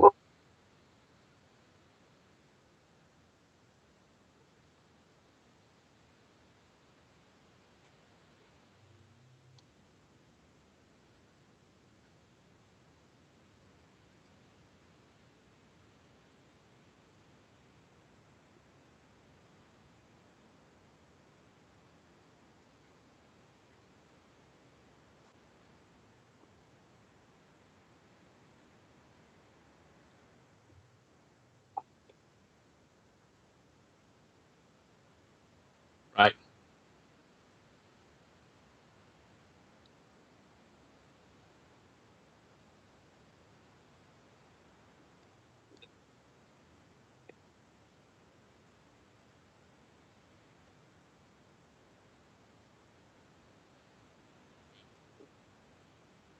right, right.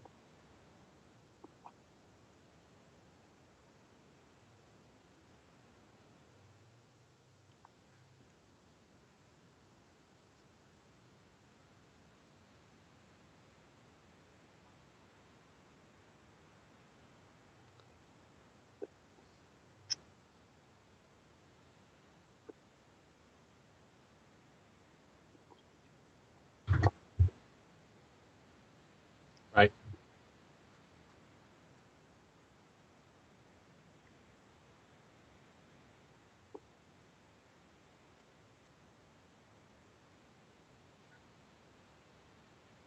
Yeah.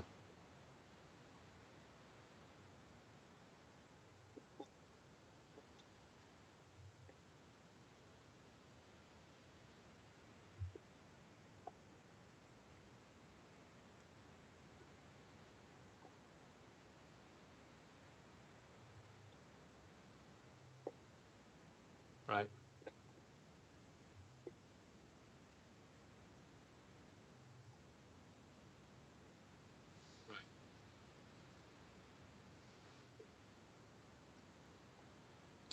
Right. Right.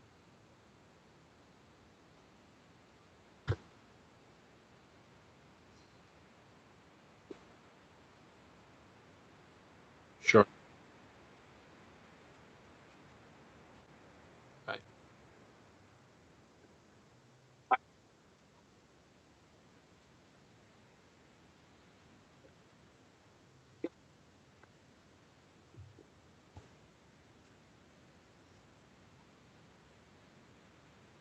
Right. Yeah.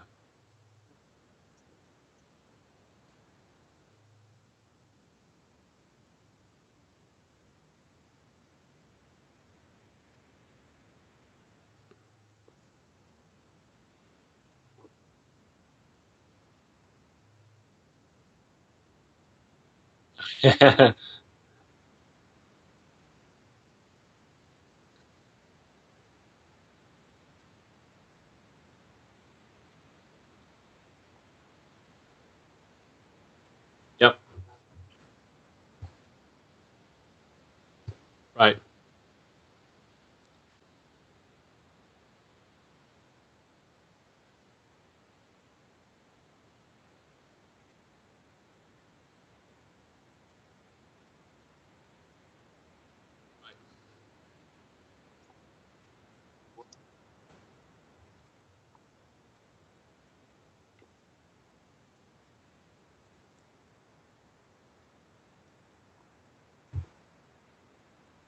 Right. I hope we can. I hope.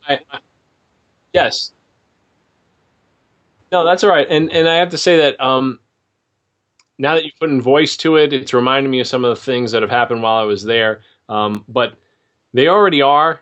They work together. I mean, there's already the brotherhood of the people who work in this kind of situation. I mean, you saw the one picture of the guy in the dark with the other guy standing next to him. I mean, it's dangerous kind of work, and they're together. I mean, pretty much when they're not sleeping, they're together all day. I mean, they eat the shanty and they work together all day long, and they go back to the same hotel, and it's already there. But the neat thing is, and I'm not just playing along. Um, it does seem like when you talk about this stuff with the group of them, and especially when I went to West Virginia and got to hang out with them on the work site, you do see that uh, there tends to already be something there because they work together so much and they count on each other so much, like the band of brothers kind of thing. But I think what ACT was doing was it was making it all right to talk about it and making it all right for this thing to get a little richer. And then the other neat thing is that I didn't want to just say like these are lone wolves in a wolf pack. They some of them do travel with their families, and the neat thing is when I met some of the wives after I visited the West Virginia plant. I met the wives afterwards at the motel, and they were even espousing some of the stuff. They were saying, when Johnny and I get into an argument, and it seems like one of us is just holding on too much to something that's not very helpful. We bring up the drop the banana chip thing, but more to the point of what you were saying. It, to what you're saying, I think it would be neat, and I want to be careful because I kind of have these libertarian values. I don't want to imbue ACT on everybody, but it would be neat if folks would choose to see, kind of the mission involved here, that we're just trying to get people in touch with values. And a lot of people have very pro-social values. Can we see them commit to it in a community way? And the work site might be a place for that.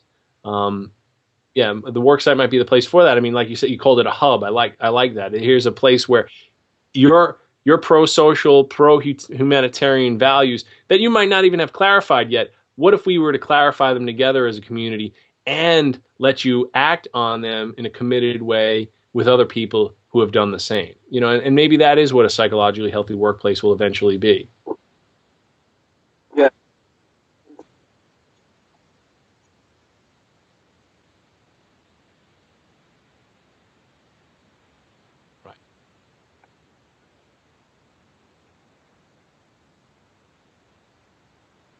Yeah. Right. Yeah. Right.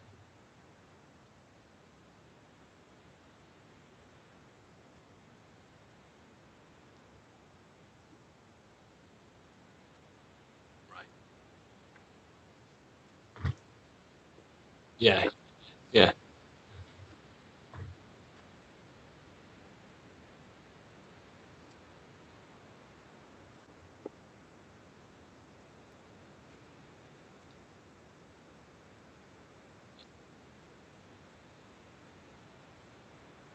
Right.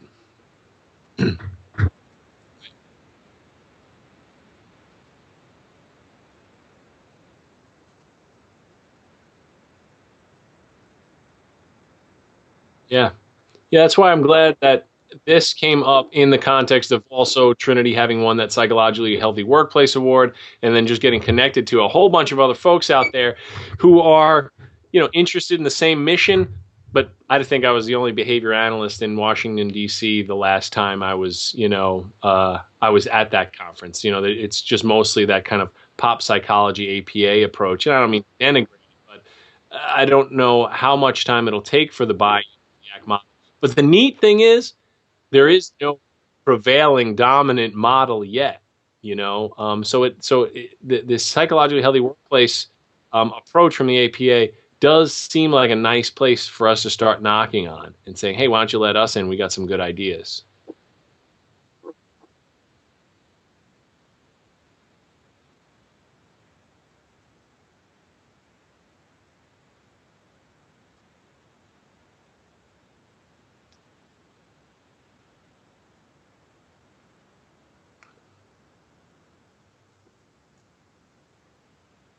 Sure.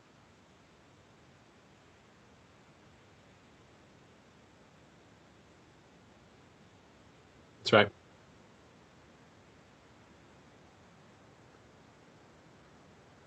Yeah.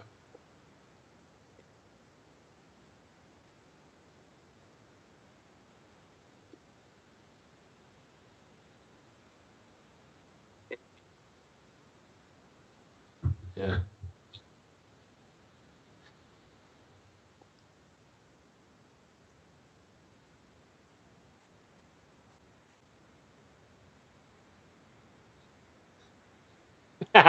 Right.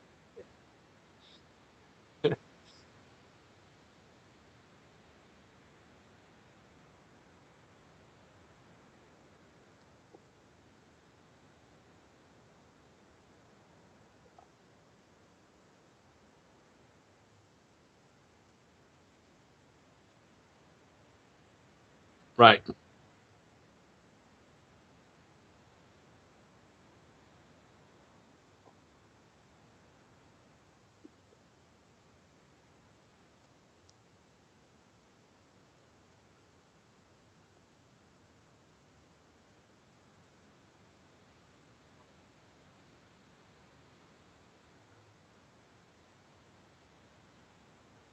Yeah.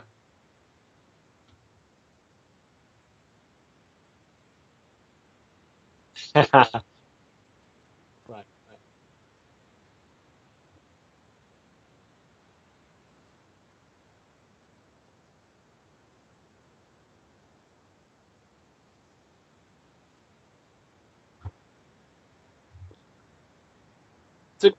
It's a, it's a good question that I wish I had kind of thought about before. I will be talking to folks who are more traditional OBM folks, and I haven't formulated really much of an answer, but I think I have a pretty good one off the top of my head here. Is that um, when folks would in behavior therapy criticize an ACT therapist, saying that, say, exposure and ritual prevention is already a good model. It's already good.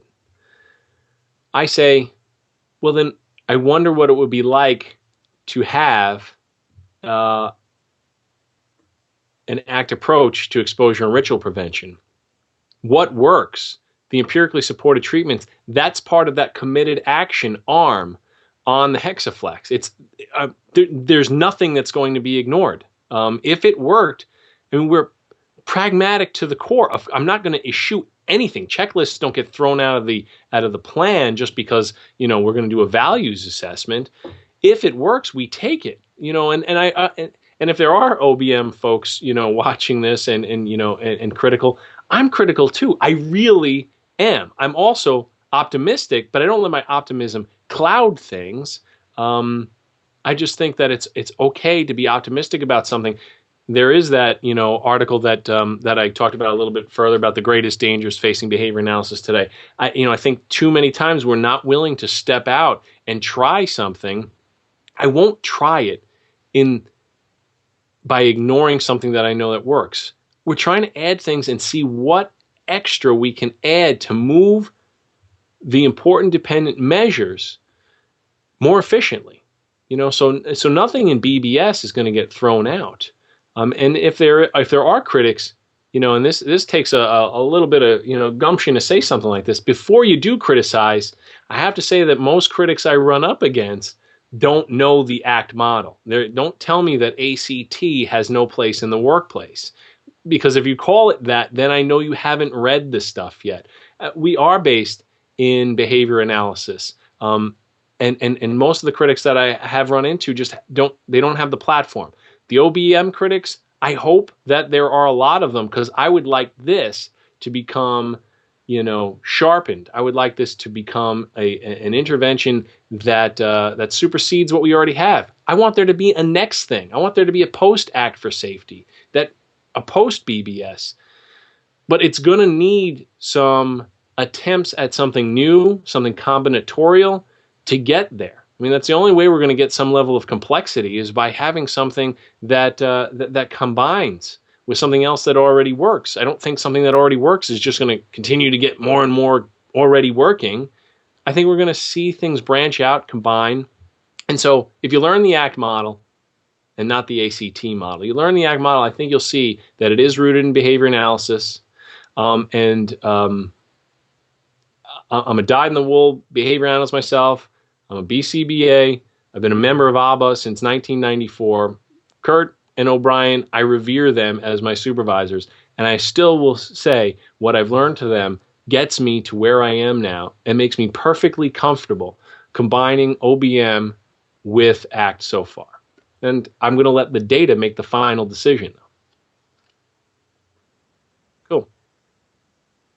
No, thanks. That's great. Yeah, I really appreciate it. Cool. Well, thank you. I had a great time too. All right. Good luck with everything. All right. Bye. Take care. Bye.